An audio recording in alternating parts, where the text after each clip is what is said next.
Hi, welcome to the F1 Time Portal, a Formula One history podcast by a couple of friends that love Formula One. I'm your host, Rosa. And I'm your Push Through Can Tops host, Luigi.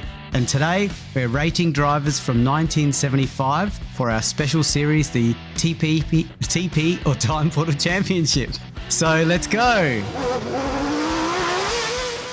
Should we keep it? Yeah, we'll keep it. It makes us real, makes us more human, Luigi. Yeah, that's right. Yes. All right. And today we also have David joining us, a fellow Ferrari fan. Hello, David. Hello, fellow punters. Hello, Luigi. Hello, Rosa. Yes, welcome back. Yes, 75. It's back and reviewing a season in the 70s. It's an interesting era. It is. And we it's intentionally a good one for us. Yes. Yeah, I intentionally chose you, David, for this one because it's a Ferrari year. There's no surprises because this is after the race review episodes. People should know Lauda won the championship in the Ferrari. Oh, you've given it away now. Okay. No. Yeah, it's a good year for them this year, and they've come together well with their 312T, the transaxle car. So it's a good design that they've come up with. Did you see photos of this car? Oh, of course you have, David. Doesn't the car look amazing? Oh, it's beautiful, yeah. It's so beautiful, nice. Isn't it? The colour, the shape of it, it's just beautiful. It's amazing. Do any of those exist in the wild, Louis, or did Enzo destroy that one as well? No, I think there's quite a few of these around. Like I think Bernie Eccleston, who sold his massive collection in 2024, I think I remember seeing one or two of these in there. Yeah, at that stage, Ferrari was maybe he saw the value in the cars versus scrapping them for metal. Yeah. Yeah. And on metal, I'll just mention my push through can tops. Yes. Yeah. Yeah, so in 75 we saw lots of inventions that are groundbreaking for our lives today. And I'd say the push through can top is pretty much up there. Because is that the way that we open Coke cans and beer cans now? Is that like similar? Very similar. Yeah, it's the foundation of that. So yeah, you push down and suddenly you can pierce the aluminium and you have a drink that's sanitized. Yeah, and these. I don't know why it was invented in 75, but normally these things were invented for like wars and stuff, right? To get food and drink to soldiers in remote locations. But no. Oh, I guess I don't want to be talking about wars too much, but the Vietnam War was probably going on in 75. So maybe that was one of the things that drove the invention. But yeah. Anyway, that's when it was launched. Yeah. Okay. At the risk of going too deep into that, we might just head off into 1975, hey? Yes. And our tips. Yeah, and a quick recap to everyone, just to remind them that these tips are done independently of one another. We don't actually see each other's tips beforehand, so we don't collaborate. And what else is there? This is a recap of the race review. It's not the race review itself. It's just a quick reminder, and then we spend more time talking about our opinions and stuff with most of the race reviews except one or two coming up. Yeah, there's a big race review that I couldn't shrink down, so we'll see how we get through that one. Anyway, Rosa wrote these ones just for the record for the lawyers, and some of the race reviews are extremely short as well as extremely long. So just say it goes both ways. Covered the entire spectrum. Yeah. So we're starting with race 1, the Argentinian Grand Prix. So the drivers went to Argentina to start the season, and it was Jarier in the shadow who took pole position with the Brabhams of Pache and Reutemann second and third on the grid. However, poleman Jarier, David can explain this, Jarier could not even start the race because, you've said his transmission failed. We'll talk after about his shredded... Yes, teeth. He shredded the teeth. Yeah. We'll come back to that, Dave. We'll get you to explain that. So Jarier could not start the race because of transmission failure on the parade lap, so he'd never even started from pole. Home hero Reutemann took the lead from teammate Pache with Lauda's Ferrari in third. At this stage, Ferrari was still in the older car. Pache passed teammate Reutemann to take the lead, but then spun off almost straight away and dropped back to seventh. Hunt in his Hesketh soon overtook Lauda and then Reutemann. By then, reigning champion Fittipaldi in his McLaren was past Lauda and up to third, and soon took Reutemann for second as well. Fittipaldi then closed in on Hunt and took the lead with 18 laps to go. Pache recovered to fourth after his spin, but it was to no avail as his engine blew up anyway. Fittipaldi started his title defence of 74 with a win. Hunt was a superb second in that Hesketh, and Reutemann third in front of his home crowd. That's the recap, and we go to you, David, for your top three and why. Oh, hang on. First, the shredded teeth, David. What's shredded teeth? Okay, well, inside the gearbox, there's a ring gear which is around the crankshaft. The flywheel, which turns from the crankshaft and turns the gearbox, and in turn turns the wheels. So around the flywheel is some teeth, and those teeth, if they're stripped, they won't be able to start the car. So do they just get smoothed, or do they actually fall off? They would have stripped somehow. Something would have slipped, or maybe wasn't bolted on properly, and just allowed the teeth to grind and just to shatter. Okay. Wow. Floor, or overstressed. Maybe they've used it a few times, or fitted incorrectly. Yeah, because that's what I imagined. I just imagined these hunks of metal just being sheared off the cog or whatever. But anyway, that's good. Yeah. Okay, over to your tips.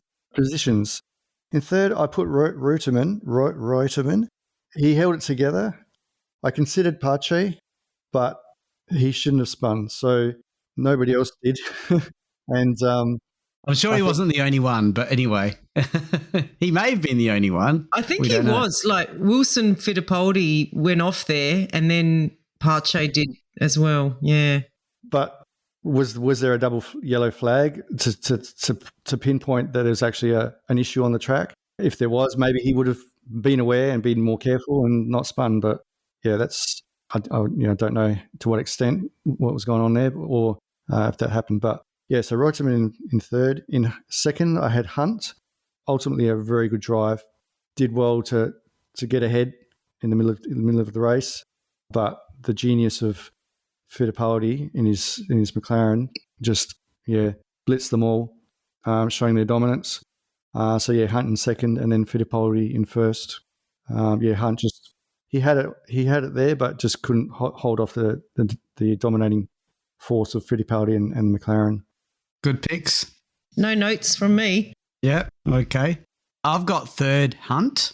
I thought he drove really well to get a strong second place in that Hesketh, and I think in the podcast I called the Hesketh maybe a 2025 Haas, like a back midfield team, and to get up to second is pretty special. So that's good start for the season for Hunt. And Fittipaldi, great defense of his World Championship, winning the first race of the season. It's a statement of intent. And the first pick is a controversial one, but I'm acknowledging a special achievement. So Jarier I gave first. He didn't even start the race through no fault of his own. This is a new low for you, Luigi. I'll ask David a quick question. David, could it ever be a driver's fault that the teeth are shredded that way? Unlikely. On a parade lap. Yeah, unlikely. He could have done something unless he clashed gears accidentally. Crunched the gears, is that what? Yeah, possibly, maybe. But yeah, I mean, back in those days, those cars were pretty cumbersome and very delicate because tolerances were not as tight as what they are these days. So okay, I'm calling this 100% the team. Yes, I'm calling it the team fault, not Jarier. Yeah, because if it was Jarrier's fault, he wouldn't be first. So yeah, that's it. That is a new low of you giving points to someone that didn't even start the race. Didn't even start at the first race of the season too. He was in pole position. Come on, he was in a Haas. He got pole position by a lot as well. By the way, I get it, but you gave him your first place. Like you could have put him third. I felt you felt for the guy. I can't imagine how happy he was when he couldn't start the race. And he knew he didn't crunch his gears. All right. We'll let you go, Louis. Once again, you know what? You've just surprised me by having a heart. That's, I think, what's happening here. All right. Well, I've given my third place. I've shared it. Between Jarier and Pache. Because, I mean, I know Pache spun, but he recovered pretty well until his engine blew up. Like he went from 7th to 4th. So I thought that needed a little bit of a shout out. And yeah, Jarier, I'm giving him recognition for pole in a shadow. I agree with you, Louis. It wasn't his fault that he didn't start. So I'm giving him 2 points, not 8. And then I put Hunt second. I thought he had a really good race, like you say, in a pretty low down car. And I think, didn't he overtake? Who did he overtake? Someone big. Oh, Lauda. He overtook Lauda and then Reutemann. Yeah, I mean, that's pretty good driving. Yeah, and they're faster cars. So I gave him my second, but yeah, couldn't go past Fittipaldi. He again drove through the field from 5th. I know it doesn't sound like a lot, but I think it is. So yeah, Fittipaldi first. Okay. The only call that I'd make is Pache getting that equal third. I know. Because Reutemann at his home track, he was in the lead and he had a problem with his car. I left out Reutemann. Yeah. And Pache, like, he had at least he spun his own fault. Yes, I know. But he spun early. Well. Yeah, I reckon he would have finished third if his engine hadn't blown up. He was on a bit of a mission, I reckon. He should have been up there, I guess. He should have been up on the podium for sure, yeah. All right, so after the first race, we have Fittipaldi on 22, Hunt on 16 and Jarier on 10, mainly thanks to Luigi. Okay, so we have the second race is Brazil.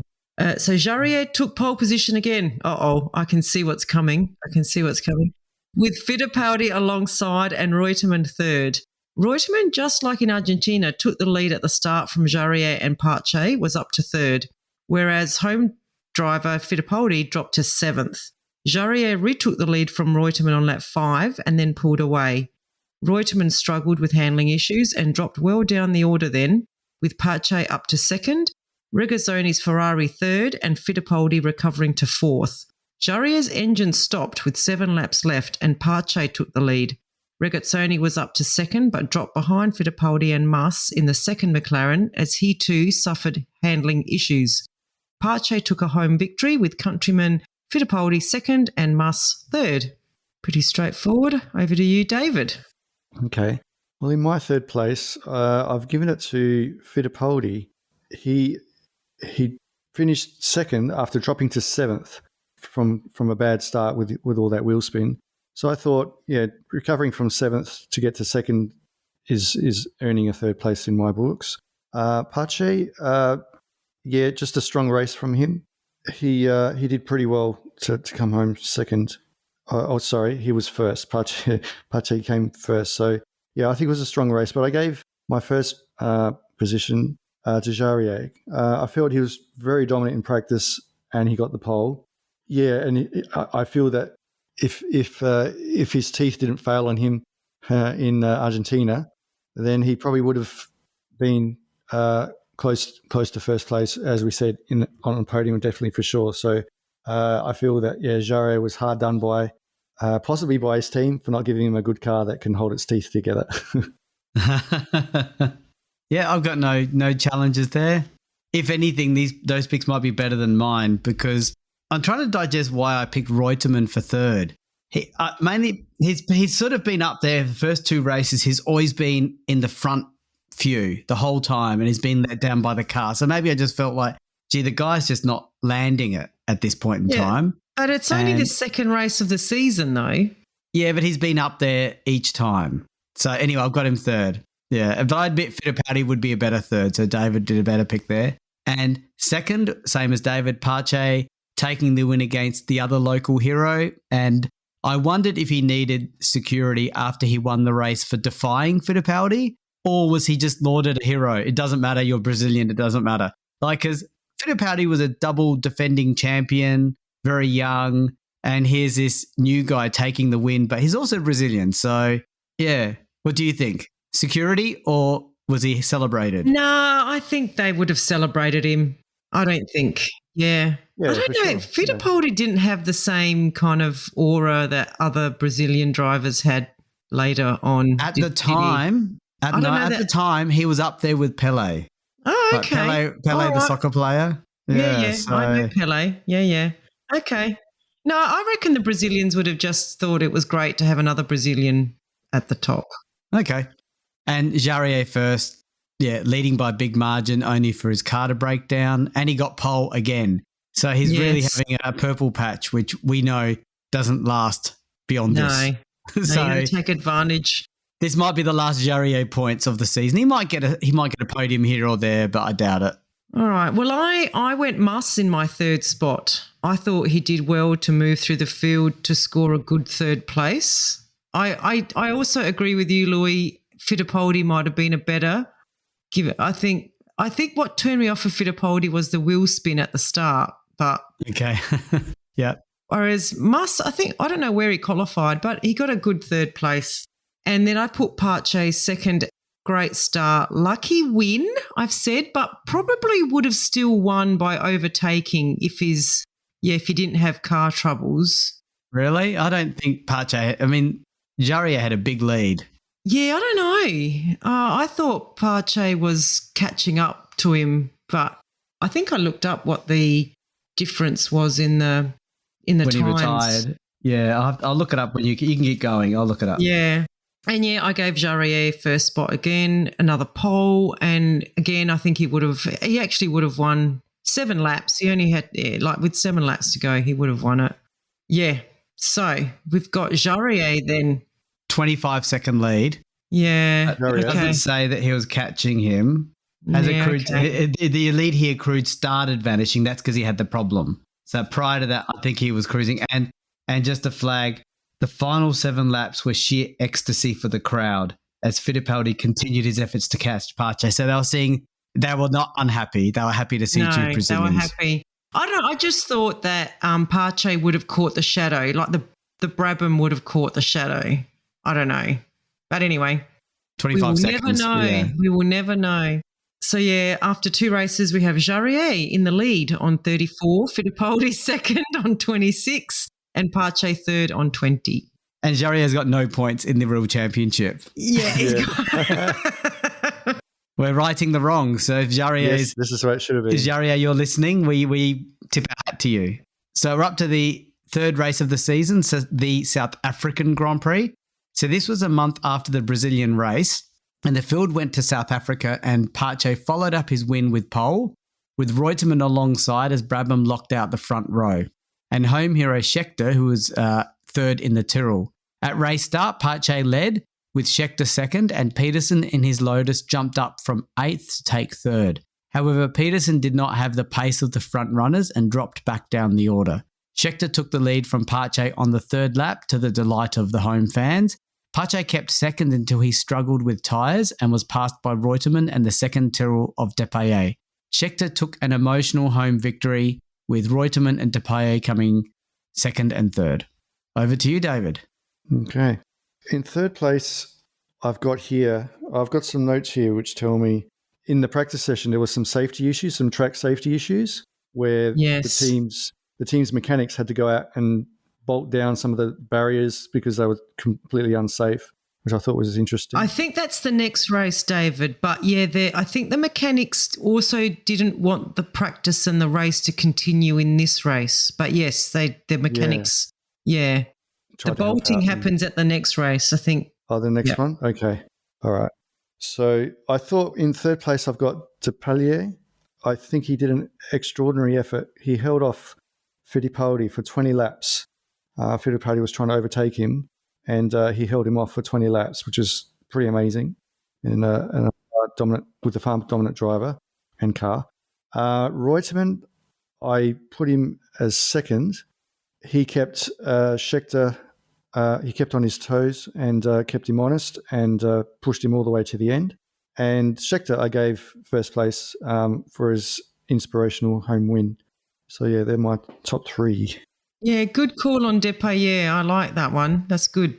Yeah, so in mine, I had third. I had Reutemann in third. He always seems to be there or thereabouts this year. So he's still consistently and reliably up there. So I'm just acknowledging his presence. So he's on the front row. Or did he get pole? I think he may have got pole. No, Pache got pole. Pache got pole. I had Fittipaldi in second. I actually think he would have come second if not for car failure.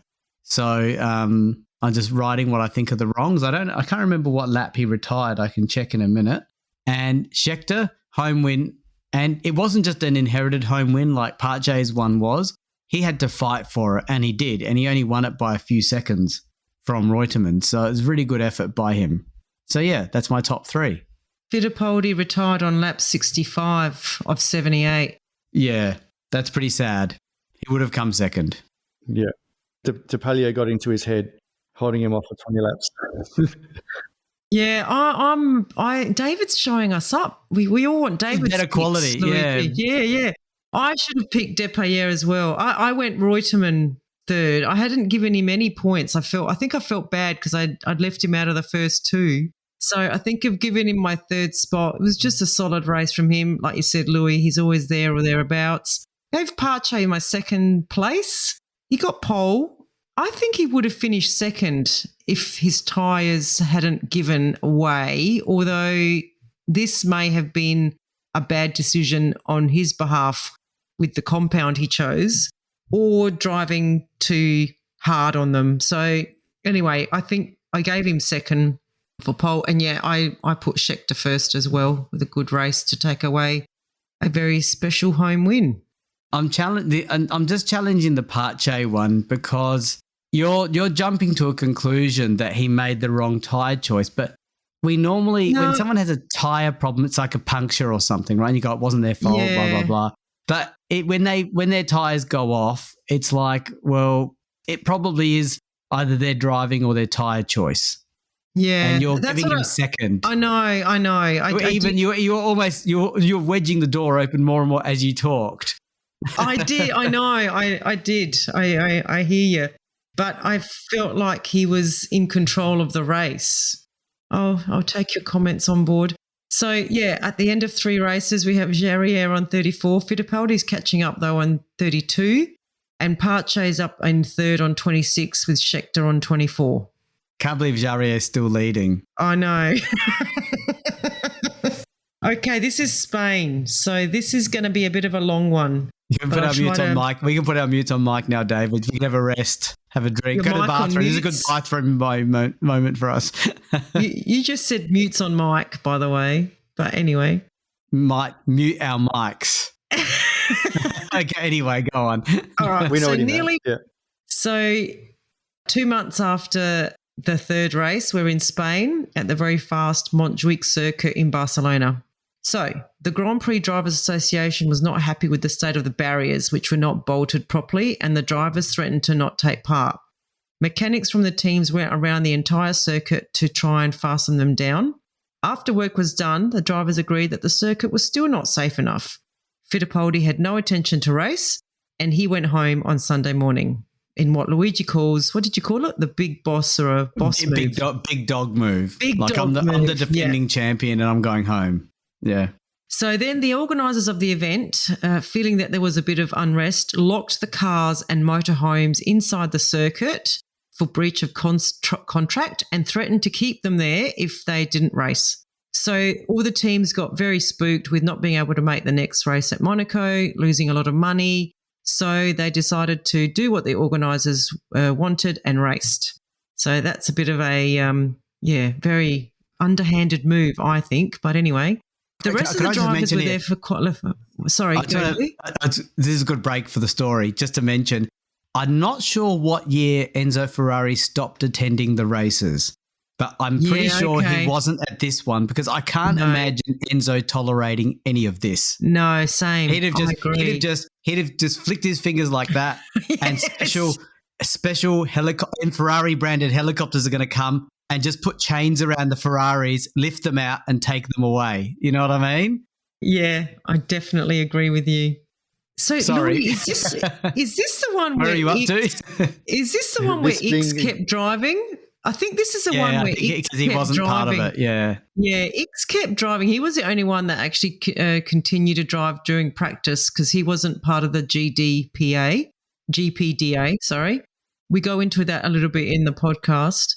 So when the rest of the drivers did qualify, Ferrari took the front row with Lauda on pole from Regazzoni and Hunt was third in the Hesketh. So there was chaos at the start, though, when Andretti in his Parnelli tapped the car of Lauda, sending it into his teammate's car and knocking both Ferraris out of contention.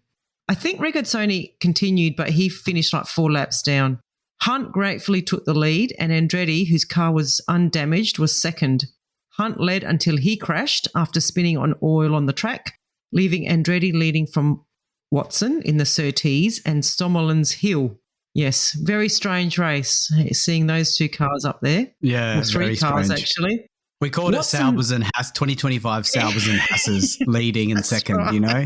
Watson then had to pit with a vibration, and the leader Andretti retired after a suspension failure sent him into the guardrail. So this promoted Pache to second and Peterson to third, but Peterson retired after colliding with backmarker Migort while lapping him. On lap 26, Stommelin's rear wing broke and the car bounced into the barriers and flew back onto the road, hitting the barrier on the other side, but the momentum of the car was enough for it to fly over the barrier where spectators were watching. The car hit some of them and 5 spectators were killed, and Stommelin and other spectators were injured. Pache also crashed while trying to avoid the hill as it bounced back off the road. The race went on for a moment when Jochen Mass passing Jackie Icks's Lotus to take the lead. The organisers stopped the race on lap 30 due to the debris on the track caused by Stommelin's crash. Mass was declared the winner with Icks second and Reutemann third. Only half points were awarded as the race was stopped before it had run 75% of its full course. See, a lot happened. I couldn't leave any of that out. Yeah, that's understandable. It was long, but it was good. All right. David, over to you. Okay. In my third place, well, first of all, I'd like to say they really shouldn't have raced. There was lots of crashes, and was the crashes because of the track safety, or was it just because they were not, I don't know, maybe the track wasn't suitable for whatever reason, not being the safety barriers, but something else. Maybe the track condition, the bitumen wasn't safe, or I don't know, but really odd that so many accidents happening. And this is obviously before they hit any barriers. So they lose control before they hit a barrier. They don't hit a barrier and then lose control. So no, that's right. It's a bit odd. But unless the barrier is sitting in front of them on the track. But I feel the real winner, I've put the real winner in third place this time. I've given it to Fittipaldi because he made the right decision of not to race. And I feel he was a real winner in all of this. Spectators included. There were some injured, and it wouldn't have been pleasant to be there to watch. So I put Fittipaldi third. Second, I put Lele Lombard. She was the only woman to score championship points, and this record still stands today in 2025. So at her best finish to score points is outstanding. So I thought that needed to be noted. So that's my second place.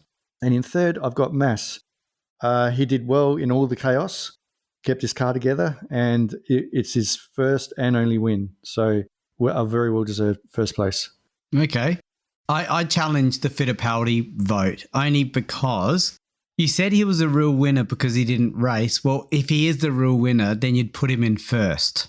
So I think you're sitting on the fence by putting him third. Like you're trying to help yourself sleep at night, but I'm saying no. You've upset the Fittipaldi family and you've upset the race. You know what I mean? You've made neither party happy. I guess you could say that. Probably the real winner is not the right description, but a notable decision he made, an action to get him into my third place. I mean, it was a very Mass, but it's awkward. But it was a selfless decision, wasn't it? Like he did. He thought was right for the sport and for his fellow drivers, and he didn't really think about how it would affect his championship run or anything like that. So he did sort of make a decision that was bigger than himself, which you don't normally see a racing car driver or a Formula One driver make very many times. We do see it a few times coming up in the 70s and 80s. But and those drivers even weirdly get mocked for it. Yes, it doesn't make sense when they're standing by what they think is the right thing, and they get mocked, and it's not fair, is it, Rosa? No. Are you recording this, Luigi, to use against me in a future time? But look, in this situation, I kind of agree with David that it is a good third place recognition for what he did. We do talk in the podcast that it does affect him, though, don't we, Louis? Because it starts a downward spiral. It starts a downward trend, exactly, yes. So with mine, I had Stommelin in third. Oh, sorry. Yep. No, you go. All good. Yeah, Stommelen in third because he was in the lead in a hill, which is in a 2025 Sauber, pretty much. And like comfortably, not like inherited, you know. I mean, okay, inherited because of retirements, but he didn't actually just have it land in his lap. The car let him down, and it's a pity that happened because obviously he got severely injured with many broken bones. And also on behalf of the deceased of the spectators that lost their lives. And it's very sad that happened. I had Ix in second, probably the last time I'm ever going to vote for him, perhaps. I'm surprised well done on you being did up it here, there. Louis. Well, he came second in the chaos. But he wasn't. He actually that Lotus is a didn't very average car. Yeah, I know, but we talk about him being, what did we call him? It was not a very nice term, but he crossed the picket line. Oh yeah, by practicing when the GPDA said no, we want to check the safety, and he didn't care. And you didn't care. Scab. That's why we called him a scab. I didn't call him a scab. You asked what the definition of someone was who breaks the picket line, and I told you it was scab. I didn't call Ix a scab. Just for the legal there. Like he's like the exact opposite of Fittipaldi. He did the exact opposite. Yeah, extreme opposite. Yeah. Yeah, so good on him for a bit like why David picked Mass in the chaos, and Mass for his first and only win in Formula One, and he just passed X before the flag. Now, when you consider that he only won by less than a second as well, so when you consider that, it's like, and we know that it was his only win, he took it. He took it when it was there. He didn't know the race was going to be stopped. So good on him for being in there in the right time. So, Louis, just getting back on X, this is a guy who did what he needed to do to win the race. And sometimes drivers get criticised for that. Oh, do they? Do they? Yeah, okay. Yeah, interesting. What's the timestamp on this recording, Luigi? Oh, dear. I had Lina Lombardi third. I think it's a great – I think when I was looking, I think she out-qualified one driver. She out-qualified one driver. So it mustn't have been easy. We know what the era was like for her there. And look, she survived the chaos as well and finished sixth and got some points. So in what was a very chaotic race and lots going on, lots of debris, and she navigated all that. So I've put her third in my tips. I've put Stommelen second, maybe for a bit different reasons than Louis. He was leading the race, and I reckon he probably would have won if not for that aero breaking off. That was questionable. That's one I'm not sure about, actually, but yeah. Remember, Louis, there was a couple of accidents here with Jochen Rindt and Hill where the aero fell off and they almost flew into the crowd, but they hit the top of the guardrail, and Hill hit his car. So something must be going on at this track. I don't even remember if it was at this track or not. It was definitely in Spain, but it might not have been here because they use two, don't they? Anyway, I've recognised Stommelen as leading the race in a hill, and I reckon, if not first, he might have actually maybe even finished second. And yeah, Mas, same thing as you, Louis, just a cool head in chaos. And I like that he overtook Ix, acting with scab-like tendencies. Yeah, stopping the scab from getting the bonus. There's a money bonus from the bosses. Yeah, exactly. So yeah, that's what I did. Okay. I regret not putting Lombardi in. I should have put her in, but I forgot. So yeah. Okay. That shows how I don't see gender. Well done. Yeah, good recovery there, Louis. Yeah. Good recovery. Okay, so in that race. Yeah. What was that, David? There was a lot happening in the race, which took the attention. But yeah. Yes. So we have a new leader in the TP Championship. We have Fittipaldi leading on 36, Jarier second on 34. I just feel like Jarier is just going to stay on that point and just keep sliding down the table a bit. Mas is third on 28 and Pache is fourth on 26. All right. Well, we might leave it there. We've done a lot of chit-chatting, and I think we might come back for part 2, Louis and David. Yes. Sounds good. Sounds All good. right. Yep. Bye, everyone. Bye. Bye.